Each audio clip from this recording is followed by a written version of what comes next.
الحمدللہ رب العالمین والصلاة والسلام علی سید المرسلین اما بعد فاعوذ باللہ من الشیطان الرجیم بسم اللہ الرحمن الرحیم۔ آج ہم سیاست شرعیہ کلاس میں حاضر ہیں۔ پچھلی کلاس میں ہم نے جمہوریت کے اوپر عقل کے اعتبار سے گفتگو کی تھی کہ عقل کے اعتبار سے جمہوریت کس طرح انسان کے حق میں نقصان دہ ہے۔ آج ہم قرآن سے اور شریعت کی روشنی میں اس کی بنیادیات کو پرکھیں گے کہ آیا قرآن ہمیں اس حوالے سے کیا بتاتا ہے۔ تو قرآن پاک کی اس حوالے سے بڑی واضح تعلیمات ہیں جو جمہوریت کے اصول و قوانین سے متصادم ہیں، بلکہ صحیح بات یہ ہے کہ یہ قرآن کے متصادم ہے کہ جس کی وجہ سے جمہوریت کو جیسے ہے اس طریقے سے قبول نہیں کیا جا سکتا۔ جیسا کہ ہم نے پچھلی ویڈیوز کے اندر کلاسز میں ہم نے یہ بات واضح کی تھی جمہوریت کی تشریح کے اندر اور اس کی تاریخ کے اندر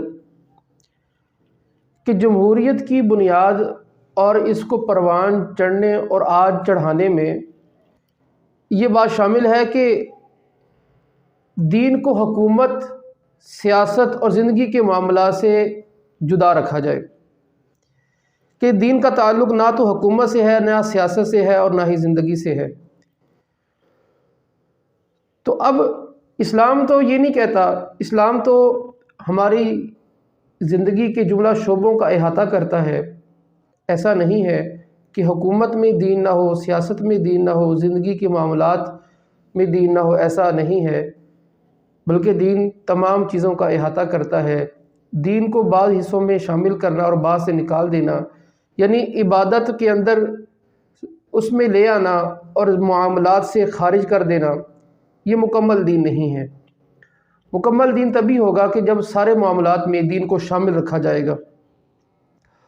اور پھر جمہوریت میں جیسے ہم نے اس کی تعریف اور اس کی تشریح میں واضح کیا تھا کہ اس میں بنیاد اکثریت پر ہے۔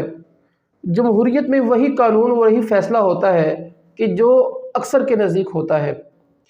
اکثر جو بھی فیصلہ کرے وہی قانون بنتا ہے، وہی حاکم بنتا ہے اور وہی سب کچھ ہوتا ہے۔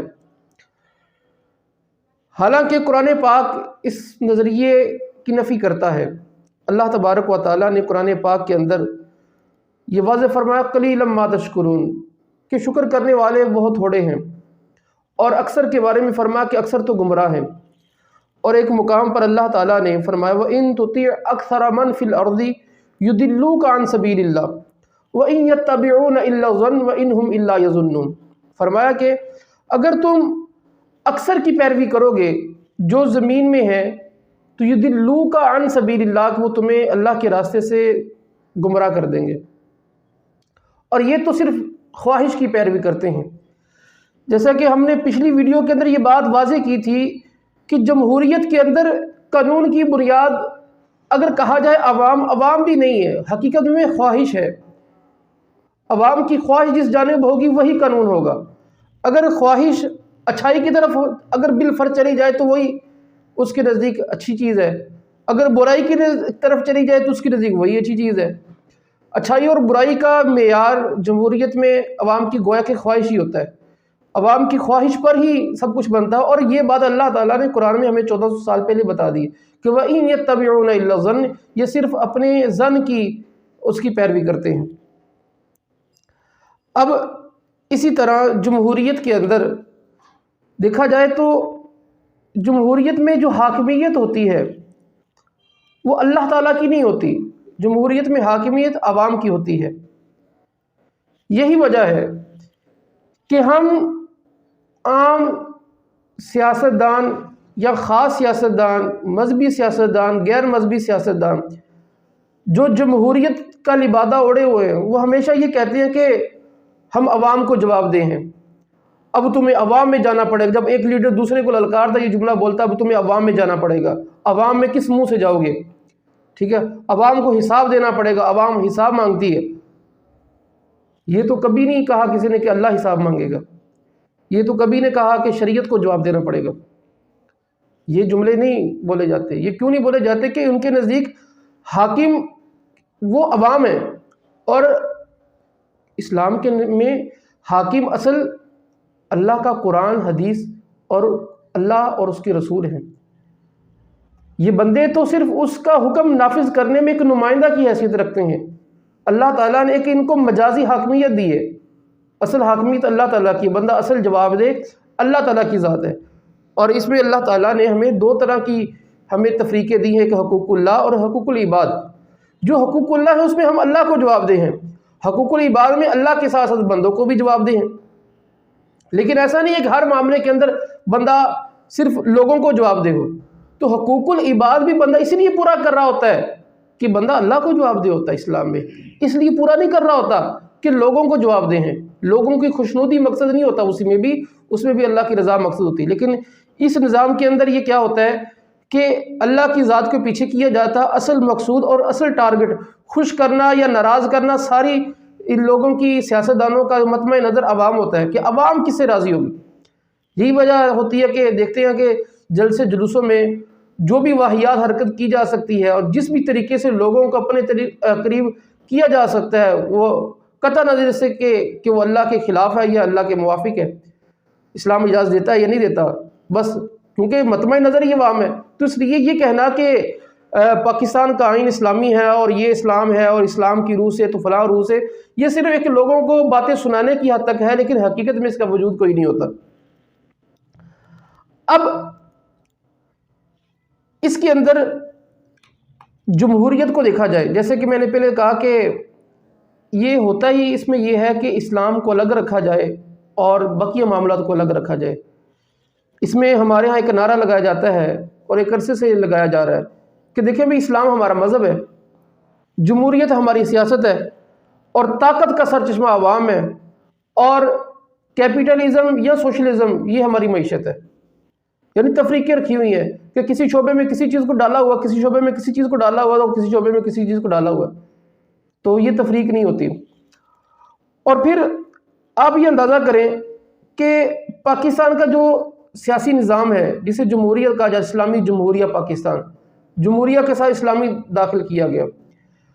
اب یہ یوں ہی سمجھ رہے ہیں کہ جیسے میں نے پہلے بھی کہا تھا کہ یہ شراب کی بوتل کے اوپر روح افزا کا لیبل لگانے والی بات ہے. اب اس کی اگر تاریخ پڑھے اسلامی جمہوریہ کہلوانے کی اور قرارداد مقاصد کی کیا ہے. اب دیکھیں اسلام کے بارے میں ہمارے آئین میں ایک قانون پاس ہوا کہ پاکستان کے اندر جو بھی قانون بنے گا وہ اسلام و شریعت کے مطابق ہوگا. قرآن و حدیث کے مخالف کوئی قانون نہیں بن سکتا. اب اندازہ کریں یہ جب قانون پارلیمنٹ میں لایا گیا تو ذرا سوچیں کہ پارلیمنٹ میں لانا یہ کس چیز کی نشاندہی ہے. یہ اس چیز کی نشاندہی ہے کہ حاکمیت اللہ کی نہیں ہے، وہ پارلیمنٹ کے میں بیٹھے لوگ ان کی حاکمیت ہے کہ اب وہ چاہیں گے تو ہوگا، وہ چاہیں گے تو نہیں ہوگا. جہاں اللہ کا قانون ہو تو بندے کی، ایک انسان کی کیا اوقات ہے کہ اللہ کے قانون کے بارے میں یہ فیصلہ دے، یہ رائے دے. اس کو رائے دینے کا اختیار کس نے دیا کہ وہ یہ فیصلہ کرے، یہ رائے دے یہ ہونا چاہیے نہیں ہونا چاہیے. یعنی ہونے نہ ہونے کی بات ہی نہیں ہے. جو اللہ نے قرآن میں کہہ دی وہ ہو گیا نا، جو رسول اللہ نے حدیث میں فرما دی وہ ہو گیا. اب سارے پارلیمنٹ والے یہ اس بات پہ ڈسکس کریں گے اور پھر کسی چیز کا بل بنایا جانا، یہ مطلب ہے کہ اصل فیصلہ انہوں نے کرنا ہے. اب دیکھیں نا کہ ہم ایک گزارش لکھ کے اپنے بڑے کو دیتے ہیں تو کیا مطلب ہوتا ہے، تو جو کہے گا وہی ہونا. اب وہ جو نہیں کہے گا وہ نہیں ہوگا. اب دیکھیں اور پھر اس کو بل بنا کے پیش کرنا اور یہ کہنا کہ اس پر بحث کی جائے، کیونکہ سب سے پہلے یہ ہوتا ہے کہ قانون جب پارلیمنٹ میں جاتا ہے تو پہلے اس میں یہ کہا جاتا ہے کہ یہ بات ہے اور اس پر بحث کی جائے. پھر ارکان پارلیمنٹ اس کے صحیح غلط ہونے پر بحث کرتے ہیں، اس کے فوائد و نقصان پر بحث کرتے ہیں. پھر اگلا مرحلہ آتا ہے، اس پہ ووٹنگ ہوتی ہے. یعنی اسلام کو اس طور پہ پیش کرنا کہ اب بحث کرو بھی سارے مل کے دسو صحیح ہے یا نہیں، کرنا چاہیے تھا کہ نہیں. یہ بڑی حماقت. پھر اس کے بعد یہ اسلامی قانون کے لیے، اللہ کے قرآن و حدیث کے لیے پھر ووٹنگ ہوئی اور ووٹنگ کی بنیاد کیا ہے؟ پھر وہی بات کہ جہاں اکثر اگر لوگ کہیں گے تو وہ پاس ہوگا، نہیں ہوگا تو وہ خارج ہو جائے گا۔ اب جب قرارداد مقاصد اور اسلامی جمہوریہ کہلوانے اور یہ قانون آئین کا حصہ بنانے کی والی بات آئی تو اب کیا ہوا؟ اب تو پھر یہی ہوا نا کہ اسلام کے قانون ان لوگوں کے رحم و کرم پر آ گئے۔ یہ اسلام کے قوانین کو ذلت پر پیش کرنا نہیں ہے تو اور کیا ہے؟ اللہ کی حاکمیت کو بندے کی حاکمیت کے محتاج بنا دینا نہیں ہے تو اور کیا ہے؟ کہ اللہ کے قانون وہاں وہ چلے گا جو بندے چاہیں گے، یعنی بندہ یہ فیصلہ کر رہا ہے کہ میں دیکھتا ہوں کرنا یا نہیں کرنا، تو یہ کیا ہے؟ تو یہ ایک طریقہ ہی غلط ہے۔ اور پھر اب دیکھیں انسان کو اختیار ہے ہی نہیں ہے کہ وہ اللہ اور اس کے رسول کے فیصلے پر غور و فکر کرے۔ اب دیکھیں اللہ تعالیٰ نے قرآن پاک کے اندر یہ واضح نہیں فرمایا کہ وَمَا كَانَ لِمُؤْمِنٍ وَلَا مُؤْمِنَةٍ إِذَا قَضَى اللَّهُ وَرَسُولُهُ، کہ مومن اور مومنہ کے لیے یہ ہے ہی نہیں ہے کہ جب اللہ اور اس کے رسول فیصلہ کر دیں اور اس میں وہ انکار کریں۔ اور ایک مقام پر تو اس سے بھی آگے کے الفاظ ہے کہ فَلَا وَرَبِّكَ لَا يُؤْمِنُونَ حَتَّى يُحَكِّمُوكَ فِي مَا شَجَرَ بَيْنَهُمْ ثُمَّ لَا يَجِدُوا فِي أَنفُسِهِمْ حَرَجًا مِّمَّا قَضَيْتَ، کہ اللہ کے قانون آنے کے بعد دل میں یہ خیال آنا کہ فرمائے ایمان والے وہ ہیں، اور ایمان والا وہ ہو ہی نہیں سکتا کہ ثُمَّ لَا يَجِدُوا فِي أَنفُسِهِمْ حَرَجًا مِّمَّا قَضَيْتَ، اے نبی جو آپ فیصلہ کر دیں اس میں ایمان والوں کی دل میں بھی حرج نہیں آ سکتا، کہ بات نہیں آ سکتی۔ ایمان تو تب ہے۔ اب یہ بتائیے ووٹنگ کیا ہے؟ جب رسول اللہ کا فیصلہ ہے، ایک قرآن کا ایک فیصلہ ہے، اب یہ ووٹنگ کرنا اللہ تعالیٰ کے حکم کے مطابق کیا نتیجہ نکالتا ہے؟ یہ تو ایمان کو خراب کرنے والی بات ہے۔ تو ہماری پارلیمنٹ میں اس بات پہ گفتگو ہوتی ہے کہ یہ والی بات ہونی ہے نہیں۔ جب یہ بات، اور پھر اس کے بعد کیا ہے؟ چلو یہ انہوں نے مکھی پہ مکھی ماری، اب آئندہ بھی کیا ہوتا ہے؟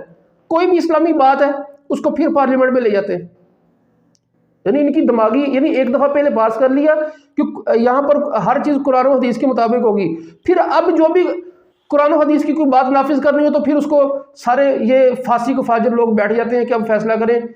بھئی یہ متقی پرہیزگار بھی ہوتے تب بھی نہیں بیٹھ سکتے تھے۔ کوئی دنیا میں بڑے سے بڑا عالم فاضل جو بھی جس بھی مقام پر ہو وہ یہ اس بات پر تو گفتگو کر ہی نہیں سکتا کہ یہ کیا جائے، چینج جائے کہ یہ فاسق و فاجر ہو۔ تو اب اس طرح پارلیمنٹ کو اسلامی قرار دینا، اور پھر اس کے بعد یعنی اسلامی کا مطلب اس کا دوسرا نتیجہ نہیں کہ میں اسے کو کافر کہہ رہا ہوں، ٹھیک ہے، بہت چیزیں اسلامی نہیں ہوتی لیکن اس کا مفہوم مخالف کفر نہیں ہوتا۔ جیسے ایک بندہ ہے وہ اسلامی طریقے سے وہ تجارت نہیں کرتا تو اس کا یہ مطلب نہیں کہ وہ کافر ہو گیا، ٹھیک ہے۔ تو اس سے قطعاً یہ نتیجہ نہ نکالا جائے کہ جو نہیں کر رہے وہ کافر ہیں، جیسے نماز کوئی نہیں پڑھتا تو ہم اس کو کافر تھوڑی کہتے ہیں۔ تو اب یہ بھی اسی طرح ہے، اس سے ہم کسی کو کافر نہیں قرار دے رہے، لیکن کم از کم جو اللہ تعالیٰ کی شریعت کے اوپر فیصلہ کرنے بیٹھ جاتے ہیں کہ اس کو کرنا یا نہیں، تو کم از کم وہ حرام کے مرتکب تو ہوتے ہیں کہ اب اللہ کا فیصلہ کرنا بھی کرنا ہے۔ اب یہ تو نہیں ہو سکتا کہ میں فیصلہ کروں، کیونکہ اس میں تو پھر یہ ہے کہ اکثر اگر کریں گے تو پھر نہیں ہوگا۔ اور ہماری پارلیمنٹ جیسے ٹرانسجنڈر کا قانون حالیہ تھا، کیا ہوا تھا؟ اب اس کی لاجک کیا عوام میں پیش کی جا رہی ہے؟ بھئی پارلیمنٹ نے پاس کیا تھا، بھی کیسے پاس کر دیا؟ بھئی ایسے ہی پاس کیا کہ اکثر نے فیصلہ دے دیا۔ اب نہیں ہے کہ یہ اللہ کے قانون کے خلاف ہے یا مطابق ہے، قرآن کی آیات اس کے مخالف ہے، حدیث رسول اس کے مخالف ہے، بس دے دیے فیصلہ، ٹھیک ہے، کیا ہے؟ اکثر نے دے دیا۔ یعنی اللہ کے قانون کو اکثریت پہ تولا جا رہا ہے کہ اگر اکثر لوگ کریں گے تو نہیں ہوگا۔ اب دیکھیں نا اس کی مثال پاکستان میں تو یہ ہے کہ دیگر ملکوں میں تو اور بھی کافی زیادہ ہے۔ اب پچھلے چند سالوں میں بہت سے ملکوں نے ہم جنس پرستی کا قانون پاس کیا ہے، اور پہلے ان کے قانون کے مطابق وہ درست نہیں تھا، غیر فطری عمل تھا، لیکن اب ان کے ہاں قانونی عمل ہے، ٹھیک۔ اور پھر اس جمہوریت کے اندر کیا ہوتا ہے؟ اس جمہوریت کے اندر انہوں نے اپنے معاملات کو شریعت کے برابر قرار دیا ہوا گویا کہ۔ اس کی مثال کسی بھی قانون دان، کسی بھی سیاست دان، کسی بھی پڑھے لکھے بندے جو جمہوریت کے چیز میں شامل ہوتا ہے وہ کیا کہتا ہے؟ ہمارا آئینی حق ہے بھی، اور بات کرتے ہو میں نے کسی آئین کی مخالفت نہیں کی، میرا آئینی اور قانونی حق ہے، آئین مجھے اس کی اجازت دیتا ہے۔ اگر اسلامی ملک ہے تو ہونا تو یہ چاہیے تھا کہ جملہ یہ بولا جاتا ہے شریعت مجھے اجازت دیتی ہے، میں شریعت کے خلاف نہیں کر رہا، شریعت نے مجھے اجازت دی ہے، شریعت نے میری اس بات میں پکڑ کی ہے۔ تو اب اور پھر اس کے بعد ایک اور بڑی مثال دیکھیں کہ انہوں نے آئین کو شریعت کے برابر قرار دیا۔ وہ کیسے؟ شریعت کا جو باغی ہے اسے مرتد کہا جاتا ہے، اور جو اسلام کا انکار کرے، ضروریات دینی کا انکار کرے، اور مرتد ہے، اس کی سزا واجب القتل ہے۔ اب یہی کام انہوں نے اسی آئین کے لیے رکھا، جو آئین کا باغی ہے تو وہ بھی واجب القتل ہے۔ اب چند سال پہلے یہ صدر مشرف کے، جو سابق صدر تھا مشرف کے خلاف جو آرٹیکل 6 کے تحت جو مقدمہ ہوا تھا، وہ کیا تھا؟ وہ یہی تو تھا کہ آرٹیکل 6 غداری ہے اور اس کی سزا انتہائی موت ہے۔ اب اس کو جج نے اسی پر تو فیصلہ سنایا تھا کہ اس کو ڈی چوک میں پھانسی دی جائے، ٹھیک ہے، اس کی لاش کو لٹکایا جائے پھانسی دے کر۔ وہ کیا تھا؟ آئین کی خلاف ورزی کی۔ یعنی اندازہ کریں ان کے ہاں یہ باتیں سنانے کی حد تک ہے، حقیقت میں انہوں نے آئین کو شریعت کے برابر لا کے کھڑا کر دیا کہ جیسے ہم مسلمان یہ غور و فکر کرتے ہوتے ہیں کہ یہ حلال ہے کہ حرام ہے۔ اگر کوئی کام کر رہا ہے وہ چھٹ سے جواب دیتا ہے، بھئی میں کوئی حرام کام تھوڑی کر رہا ہوں، ٹھیک ہے۔ انہوں نے حلال کو قانونی کے مطابق کے برابر قرار دے دیا اور حرام کو لا قانونیت کے برابر لا کے کھڑا کر دیا۔ یعنی جو ٹرمز اور اس کے نتیجے شریعت میں تھے وہ اسی طرح انہوں نے من وانے استعمال کرنے شروع کر دیے اس کے لیے۔ یعنی بندہ مسلمان تو یہ سوچتا ہے کہ حلال ہے یا حرام ہے، اور ان کے پیروکار اور اس نظام میں چلنے والے وہ صرف ان کی مطمع نگاہ یہی ہوتی ہے کہ میں دیکھا قانون سانو اجازت نہیں دیتا۔ اب دیکھیں افتاء کے اندر جب طلاق کے مسائل کے اندر وہ کیا ہوتا ہے، وہ طلاق ہو چکی ہوتی ہے اور آگے چھٹ سے جملہ آتا ہے بھئی ہمارے قانون میں تو یہ ہے، اسی دیکھو پاکستان میں جتنے بھی رہنے ہیں نا تو لہٰذا ساڑھے قانون آئے گا۔ یعنی قانون کو شریعت کے برابر لا کے کھڑا کیا جاتا ہے۔ کوئی اس میں نہیں ہے کہ اسلام کیا کہتا ہے کیا نہیں کہتا، یہ تو ہے ہی نہیں ہے۔ یہ صرف کہنا اسلامی جمہوریہ اور جمہوریت کو صرف ایک چیز لے لینا کہ جمہوریت میں دیکھیں اسلام بھی مشورے کا قائل ہے، یہ بھی جمہوریت بھی تو مشورے کا نام ہے، تو یہ صرف ڈھکوسلا ہے۔ اس کے پیچھے جو چیزیں ہیں، جو طریقہ کار ہیں، وہ بالکل ایسے ہیں کہ جو اسلامی چیزوں کو مٹانے والے ہیں۔ اس کے ذریعے کبھی بھی جو اللہ تعالیٰ نے ایک حاکم کے اوپر لازم کیا کہ امر بالمعروف و نہی عن المنکر اور نماز زکوٰۃ کا نظام نافذ کرنا، قرآن کا نظام نافذ کرنا، اور جو اللہ تعالیٰ نے قرآن پاک کے اندر واضح فرمایا وَمَن لَّمْ يَحْكَمْ بِمَا أَنزَلَ اللَّهُ فَأُولَٰئِكَ هُمُ الْكَافِرُونَ، ایک جگہ پر فرمایا فاسقون۔ یہ علیحدہ بات ہے کہ فاسق تو اس وقت ہوگا کہ جب اس پر عمل نہیں کرے گا، اب عمل کے ساتھ انکار بھی ہوگا تو پھر کافر بھی ہو جائے گا۔ یعنی اللہ تعالیٰ کا کوئی حکم ہے، ایک تو بندہ جیسے عمل نہیں کرتا، نماز کی مثال ہے، بے نمازیت کافر نہیں ہے، فاسق ہے، لیکن اگر کہیں نماز فرضی نہیں ہے، انکار کر دے تو وہ کافر ہے۔ تو اللہ تعالیٰ نے اللہ کے حکم کے مطابق فیصلہ کرنے والے کے لیے دونوں لفظ استعمال کی، بلکہ تین ہیں، ایک جگہ پر ظالم کہا، پھر فاسق بھی کہا اور کافر بھی کہا۔ تو ظالم اور فاسق یہ حرام کے درجے میں چلے جائیں گے، اور یعنی وہ حکم مانتے تو ہیں لیکن عمل نہیں کر رہے۔ جہاں کافر کہا تو اس کا مطلب یہ ہے کہ وہ حکم نہ عمل کرتے ہیں بلکہ انکار بھی کرتے ہیں۔ تو ہمارے یہاں ایسے سیاستدان بھی پائے جاتے ہیں جو نہ تو عمل کرتے ہیں اور الٹا سے انکار بھی کرتے ہیں۔